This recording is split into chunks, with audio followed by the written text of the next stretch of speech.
apa kabar? Semoga sehat selalu, oke? Yuk kita bahas film live action Jepang yang terinspirasi dari sebuah manga, menceritakan tentang seorang pembunuh bayaran legendaris yang mendapat misi paling sulit dalam hidupnya. Kira-kira apa ya misinya itu? Daripada penasaran, yuk cikiprit aja, geng.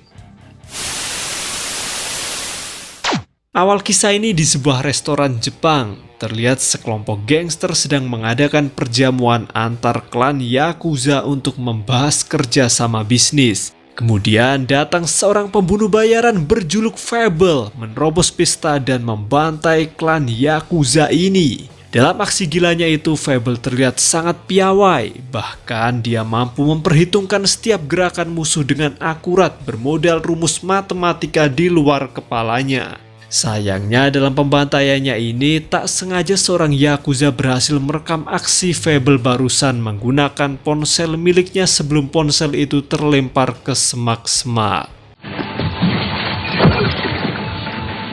Sukses menghabisi klan Yakuza tadi, Fable lantas bergegas kabur, geng. Dia dijemput rekan pembunuh lain bernama Yoko menggunakan mobil. Di dalam mobil, Fable meminta tolong pada Yoko untuk menyalakan TV karena jam segitu biasanya acara kegemarannya sudah dimulai. Sebuah komedi receh berjudul Jakal yang menurut Fable sangat lucu, padahal sebenarnya sih lawakannya garing banget, geng. Dan misi mereka pun beres, lantas Fable membongkar senjatanya untuk membuang part yang rusak ke laut. Dan inilah The Fable. Sukses menjalankan misi barusan, Fable dan Yoko menemui bos mereka untuk melapor, geng. Keduanya pun disuguhi ikan bakar oleh sang bos untuk teman diskusinya. Lantas Fable menanyakan misi baru apa lagi yang harus dia kerjakan. Dan bosnya ini justru memberikan sebuah misi yang sangat simpel kepada keduanya. Baik Fable maupun Yoko diperintahkan untuk menjadi orang biasa. Mereka tidak boleh membunuh siapapun dalam 1 tahun ke depan. Keduanya juga diberi identitas baru sebagai kakak beradik A1. Selain itu, sang bos juga memberikan hadiah seekor burung beo atas kesuksesan Fable dalam menjalankan misi-misi berbahaya selama ini untuk dipelihara. Dan nantinya keduanya akan ditugaskan ke Osaka untuk berbaur menjadi warga biasa di sana. Mereka akan tinggal sementara di rumah teman sang bos, yaitu seorang Yakuza bernama Hamada. Sebelum keduanya berangkat ke Osaka, sang bos memperingatkan Fable untuk tidak melanggar pantangan yang dia berikan, yaitu dilarang membunuh selama 1 tahun. Jika Fable melanggarnya, maka sang bos tak segan akan membunuh si Fable. Cerita pun balik lagi di restoran Jepang tempat pembantaian tadi, geng. Terlihat 2 orang pembunuh bayaran bernama Kuro dan Kudo tengah menyelidiki TKP ini. Mereka pun menyimpulkan bahwa pelaku pembantaian ini adalah Fable, seorang legenda pembunuh bayaran yang sangat terkenal di kalangan dunia bawah. Mulai dari sinilah keduanya berambisi untuk memburu Fable demi merebut gelar legenda pembunuh bayaran yang disandang oleh Fable. Cerita balik lagi pada Fable. Sebelum pergi ke Osaka, pagi itu dia berkemas-kemas dulu, geng. Ternyata Fable disuruh bosnya untuk menyembunyikan semua senjata yang dia miliki dan tidak boleh membawa senjata apapun ke Osaka. Akan tetapi ketika Fable melihat pistol kesayangannya, dia pun nekat membawa senjata itu tanpa sepengetahuan bosnya. Cerita pun berlanjut di Osaka kali ini, tepatnya di sebuah markas klan Yakuza berkedok perusahaan swasta. Seorang Yakuza bernama Ebihara datang untuk menemui ketua mereka bernama Hamada. Ebihara menanyakan tentang rencana ketua Hamada yang katanya mengizinkan seorang pembunuh bayaran legendaris bernama Fable tinggal bersama mereka. Ketua Hamada pun menjelaskan bahwa dia terpaksa melakukan hal itu karena dimintai tolong oleh bosnya Fable yang merupakan teman lamanya. Keduanya pun mulai membicarakan rumor tentang kehebatan Fable yang begitu melegenda, geng. Meskipun kenyataannya mereka juga belum pernah tuh melihat aksi Fable secara langsung. Sementara Ketua Hamada dan Ebihara sedang mengobrol di dalam, terlihat anggota lain bernama Sunagawa merasa terusik. Dia mengira jangan-jangan Ebihara berusaha menjilat ketua mereka untuk menendangnya dari geng ini. Dan cerita pun beralih di penjara Osaka, geng. Adik dari Ebihara bernama Kojima hari itu dibebaskan setelah menjalani masa hukuman selama 8 tahun akibat kasus pembunuhan. Dia pun mulai mengintimidasi dan berniat meramaikan dunia kriminal lagi. Cerita balik lagi ke markas Yakuza. Sesampainya Fable dan Yoko di Osaka, mereka pun menghadap Ketua Hamada, teman lama bosnya itu. Baik Ketua Hamada maupun Ebihara mulai penasaran tuh pada sosok Fable ini yang begitu legendaris. Keduanya pun menyuruh Fable untuk memperagakan cara dia membunuh jika dalam situasi seperti sekarang ini. Bermodalkan analisis dan imajinasinya, Fable menjelaskan secara singkat cara dia beraksi. Setelah itu, Fable juga mengatakan bahwa saat ini dia tidak boleh membunuh siapapun untuk 1 tahun ke depan. Itu adalah perintah mutlak dari bosnya. Yoko pun menambahi jika Fable dan dirinya sedang ditugaskan oleh bosnya untuk hidup menjadi orang biasa dan berbaur dengan warga sekitar. Setelah pertemuan singkat itu, lantas Ebihara mengantar Fable dan Yoko ke rumah dinas milik klan mereka. Di garasi rumah itu, Ebihara berpesan agar mereka tidak menyentuh mobil kesayangannya. Mendengar larangan itu justru membuat Fable dan Yoko jadi makin penasaran dan menaiki mobil itu, geng. Hurra!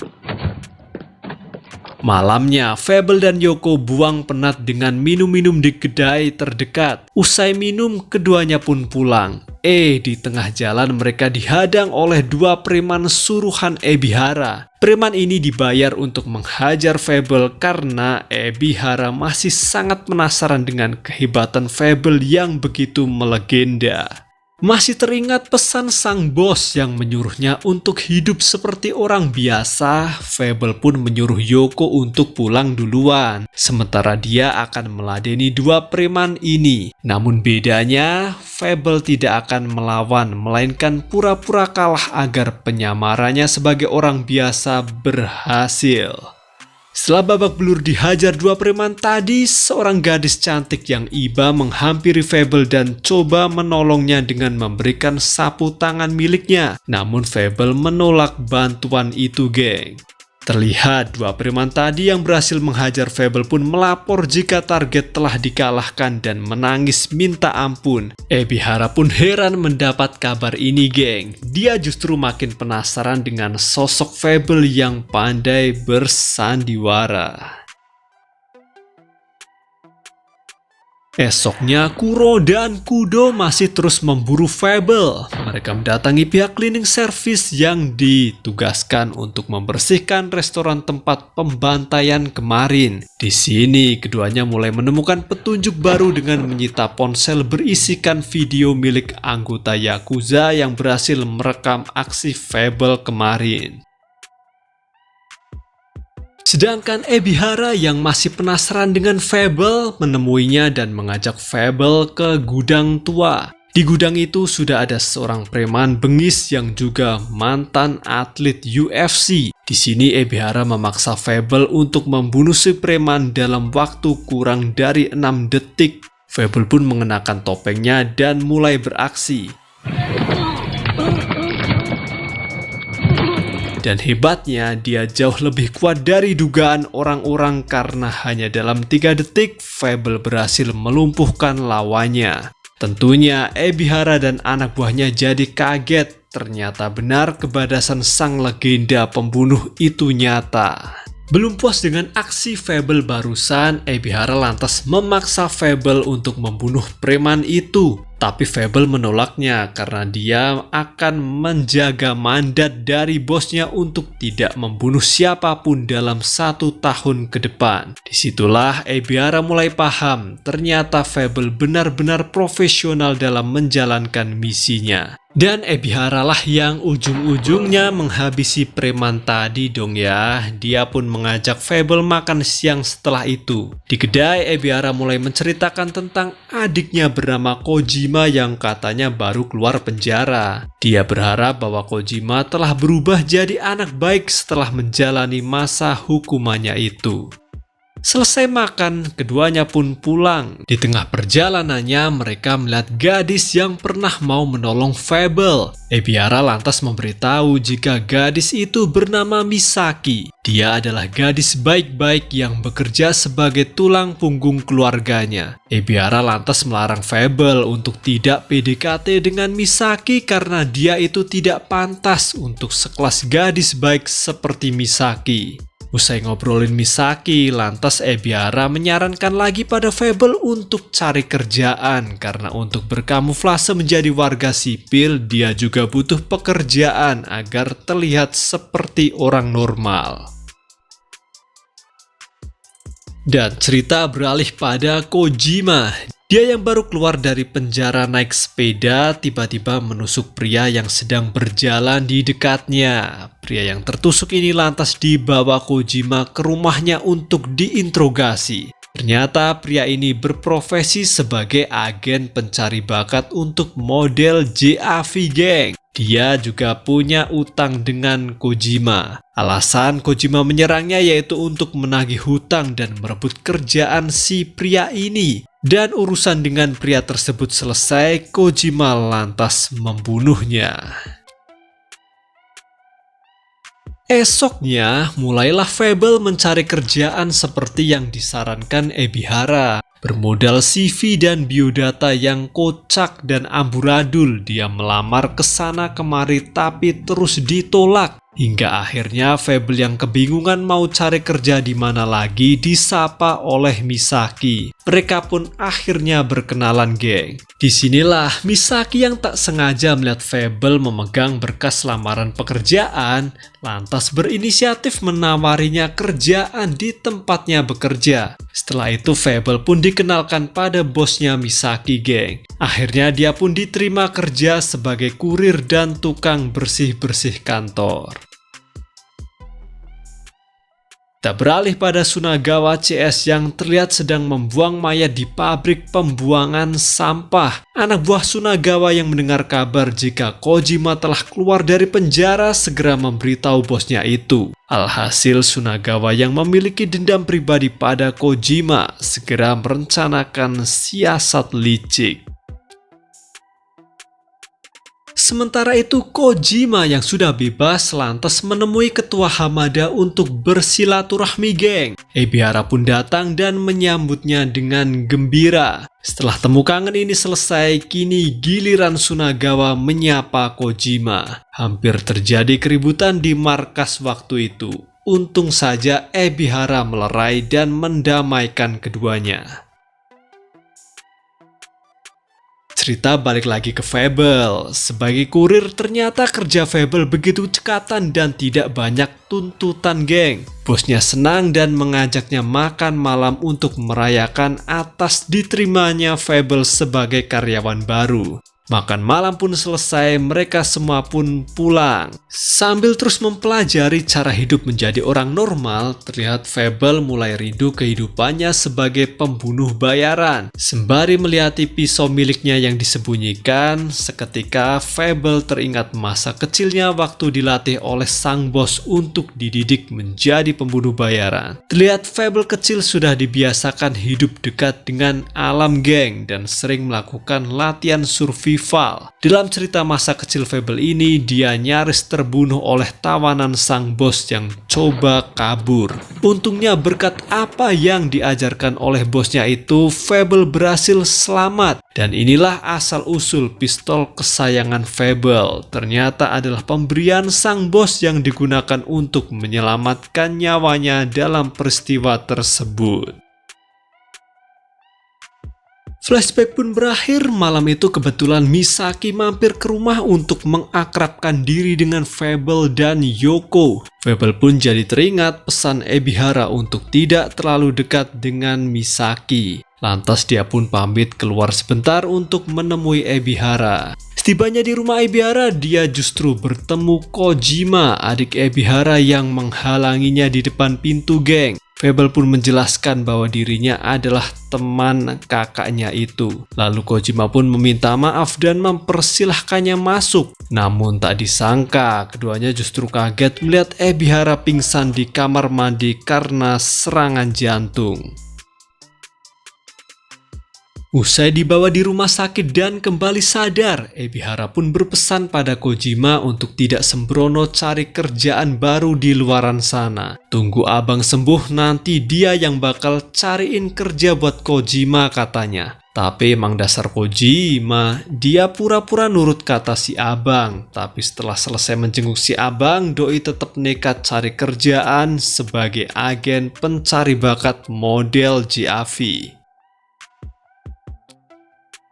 Beralih di tempat Fable kerja sekarang, geng. Misaki sebagai animator kesulitan membuat karakter lucu yang dipesan oleh klien mereka. Tak sengaja Fable membantunya dan hasil gambaran Fable sangat natural seperti anak kecil yang sangat lucu. Disitulah bos mereka tahu dan mulai memperkerjakan Fable sebagai animator baru spesialis gambar lucu dan juga menaikkan gajinya.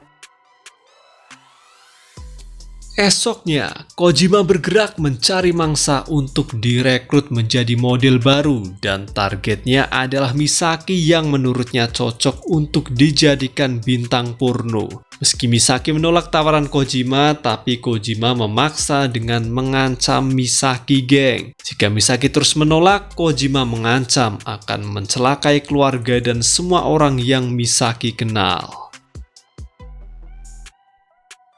Malamnya cerita lanjut pada Sunagawa. Dia yang punya dendam pribadi pada Kojima rela menyewa dua pembunuh bayaran yang tak lain adalah Kuro dan Kudo untuk menculik Kojima. Sebelum menugaskan keduanya, Sunagawa memperingatkan agar keduanya hati-hati karena di kubu Ebihara ada seorang pembunuh bayaran misterius. Dan justru mendengar hal ini membuat Kuro dan Kudo semakin tertantang, geng. Keduanya mengira jika pembunuh bayaran misterius ini adalah Fable yang sedang mereka cari selama ini. Cerita beralih pada Misaki. Dia yang terus diteror oleh Kojima terlihat tidak nyaman karena hidupnya terus diusik, geng. Apalagi Kojima telah menemukan lokasi ibunya tinggal dan juga sedikit sudah melancarkan teror ke beberapa orang yang Misaki kenal. Semakin stres dengan teror dari Kojima, esoknya Misaki yang terus bersedih mengajak Fable keluar untuk makan malam. Di kedai mereka saling bercerita tentang kehidupan masing-masing yang membuat Misaki sedikit terhibur. Usai makan malam hari itu, Fable pun menawarkan akan membuat gambar lucu sosok Misaki sebagai kenang-kenangan atas pertemanan mereka ini. Keduanya pun pulang ke rumah masing-masing dan disinilah Misaki berniat mengakhiri teror dengan menemui Kojima untuk menyetujui dijadikan model JAV. Terlihat di Lost Man itu, Kojima bermaksud membuat kesepakatan kerja sama dengan menyodorkan surat kontrak pada Misaki. Namun tiba-tiba terdengar suara ketukan pintu dari luar. Setelah dibuka, ternyata Kuro dan Kido datang untuk menculik Kojima dan mengangkut Misaki sekalian agar tidak ada saksi mata. Cerita balik pada Fable. Malam itu dia kedatangan tamu yaitu Ebihara yang kabur dari rumah sakit karena mendengar kabar jika Kojima adiknya telah diculik. Ebihara pun meminta tolong pada Fable untuk menyelamatkan Kojima dan juga Misaki yang ikut terseret dalam perselisihan ini. Dia membujuk Fable dan menjelaskan bahwa orang normal yang profesional pasti akan menolongnya. Dan hanya mendengar kata absurd dari Ebihara tersebut, tiba-tiba saja Fable bersedia membantunya. Bergegaslah Fable menuju Lost Man tempat Kojima diculik dan dia mulai menganalisis setiap kejadian yang terjadi. Dari hasil pengamatannya itu disimpulkan bahwa Kojima masih hidup, geng. Sepulang menganalisis TKP, malam itu juga Fable bersiap dengan membuat peluru sendiri untuk misi dadakan ini. Dan tak sengaja Yoko yang tahu ikut membantunya. Cerita beralih di rumah sakit. Ebihara yang tertidur didatangi oleh bosnya Fable dalam keadaan terikat. Bosnya Fable mengancamnya jika sampai Fable membunuh hanya gara-gara misi nggak penting yang diberikan Ebihara barusan, maka Ebihara akan bertanggung jawab dan nyawanya adalah taruhannya. Sang bosnya Fable juga menjelaskan mengapa dia susah payah memberikan misi sederhana kepada Fable untuk hidup menjadi orang normal. Semua itu dia lakukan agar insting Fable dalam membunuh ikut berkurang, sebab dia ingin Fable kembali hidup menjadi orang biasa alias pensiun. Esoknya diantar anak buah Ebihara ke pabrik pembuangan sampah, Fable dan Yoko siap melakukan aksi penyelamatan Kojima dan Misaki. Singkat cerita, Fable pun berhasil menyelamatkan Misaki yang hampir diperkosa, geng. Setelah itu dia pun menyuruh Misaki untuk bersembunyi sementara waktu, sedangkan dia sendiri akan menyelamatkan Kojima. Namun aksi Fable ini sudah terpantau CCTV pabrik yang membuat Kuro dan Kudo makin gregetan, tidak sabar untuk beradu duel dengan Fable. Setelah berkeliling, Fable menemukan Kojima dalam keadaan terikat di sebuah kursi di ujung tempat pembuangan limbah. Di sana sudah berkumpul anak buah Sunagawa yang bersiap dengan senjatanya masing-masing. Bermodalkan lempeng besi pintu sebagai tamengnya, Fable pun nekat masuk perangkap musuh, geng. Setelah ia kira peluru lawan telah habis, disinilah waktu Fable beraksi.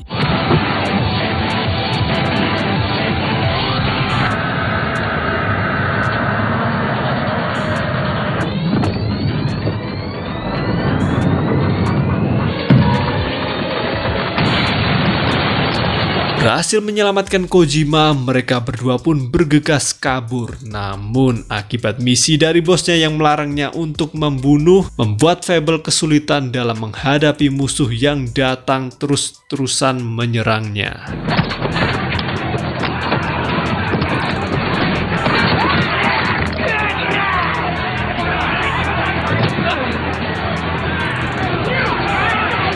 Di sisi lain, Misaki yang disuruh sembunyi oleh Fable malah ngeyel dan keluar dari persembunyiannya. Alhasil Kudo mengejarnya hingga Misaki terpojok di sudut ketinggian. Sementara dalam pelarian Fable dan Kojima, mereka akhirnya bertemu dengan Sunagawa. Disitulah Fable mempersilahkan Kojima dan Sunagawa untuk berduel secara gentleman. Namun ketika melihat Kojima terdesak dan hampir terbunuh, terpaksalah Fable membantu Kojima.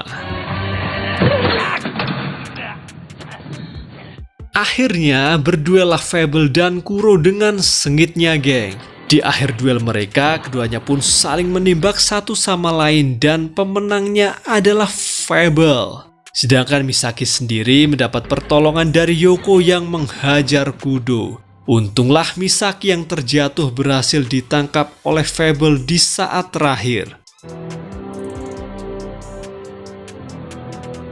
Setelah semua kejadian ini, Misaki diantar ke rumah Fable oleh anak buah Ebihara yang menyamar sebagai sosok penyelamatnya agar Misaki tidak curiga. Sampainya di rumah Fable, Misaki yang terlihat kelelahan diberi hasil gambar yang dijanjikan oleh Fable padanya.